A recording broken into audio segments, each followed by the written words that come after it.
ሬሽን ከጨረስን በኋላ ለመኖር ያለን አማራጭ አድኖ መብላት ነበር። አሞራው፣ ጥንቸል ያገኘነውን እንስሳ እንደዚህ አድነን ነበር ጠብሰን የምንበላው።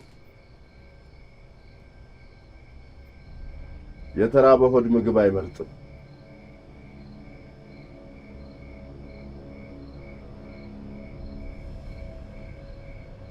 ስለ ጠበቃው ምን አገኘ? ለታዋቂና ለባለሀብት ሰዎች ነው ጥብቅና የሚቆም። ልታይ ያለች ማሽላ አንድም ለወፍ አንድም ለወንጭፍ አሉ። ድርጅቱ ደግሞ የራሱ በዙሪያው ስላሉ ሰዎች እንድታጣራ ነበር የላኩ። አባትና እናቱ ተለያይተው ነው የሚኖሩት። ይሄንን አጣርቻለሁ።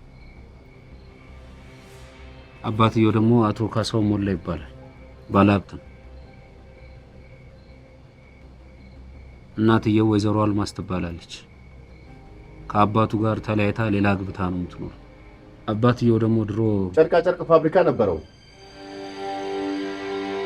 እንዴት አወቅ?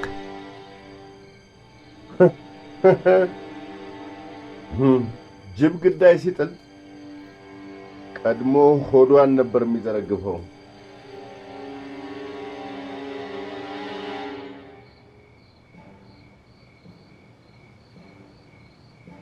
ስልክ አቀብለኝ። ስልኬን ነው ያልኩ።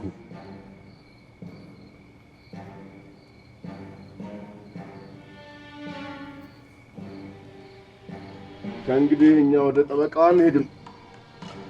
አባቱ ወደኛ ይመጣል።